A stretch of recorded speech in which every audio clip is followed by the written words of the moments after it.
og þá kom að síðasta lið skýrsla bæjarstjóra til máls tekur bæjarstjóri Ásthildur Sturludóttir.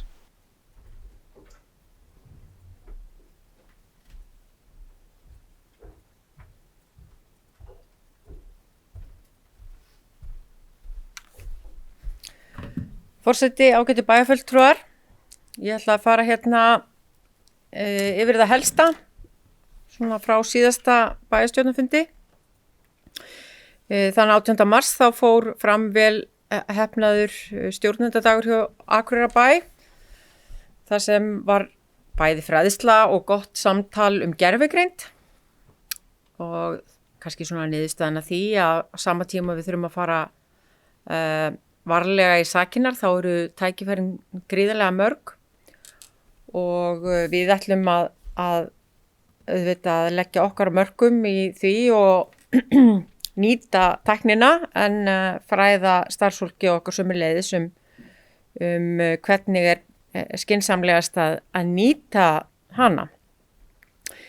Föstudaginn 20. mars sat ég aðalfund Lánasjóðs sveitarfélaga í fjarfundi, þar sem að það var ófært með flugi og svo sitt ég í stafrænu ráði sveitarfélaga og það var haldin stafræn ráðstefna sveitarfélaga í Reykjavík á miðvikudaginn í síðustu viku og það var gaman að sjá hvað við erum í raun og veru bara langt komin í okkar þróun og stöndum vel á vígi og erum í mörguleiti fararbroddi í þessari vegferð.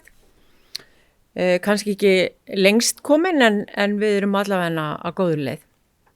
Og ég nýtti ferðina og átti líka fund með Hönnu Katrínu Friðriksson, atvinnuvegaráðherra, þar sem við ræddum málefni flugþróunarsjóðs og Akureyrarflugvallar og með mér var Albertína Elíasdóttir, framkvæmdastjóri SSN og við ræddum mikilvægi flugvallarins og fyrir okkar hagkerfi og atvinnulíf og íbúa.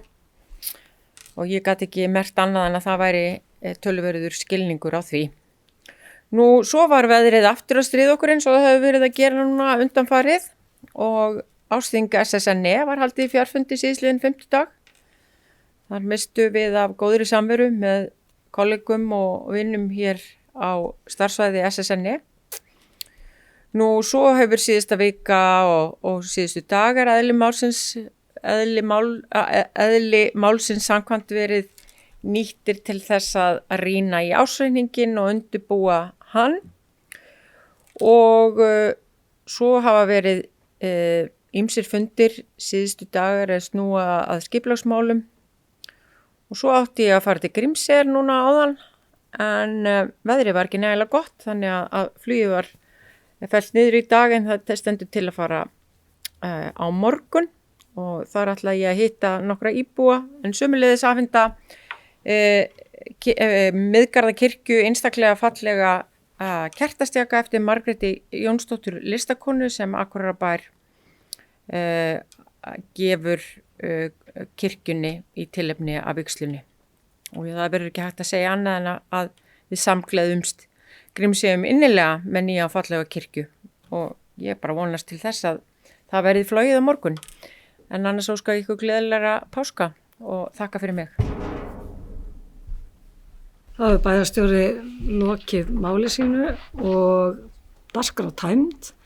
Eftirtalda fundagerðir lagðar fram til kynningar, afgreiðslufundur byggingafulltrúa 27. mars, bæjarráð 19. og 27. mars, fræðslu og lýðheilsuráð 11. og 25. mars, skipulagsráð 25. mars, umhverfis- og mannvirkjaráð 24. mars og það er hægt að finna allar þessar fundagerðir á heimasíðu bæjarins og þá bara óska ég ykkur bæjarbúum og öllum nærstættum hér bæjarfulltrúum gleðilegra páska og slít fundi klukkan 20:06. Takk fyrir góðan fund.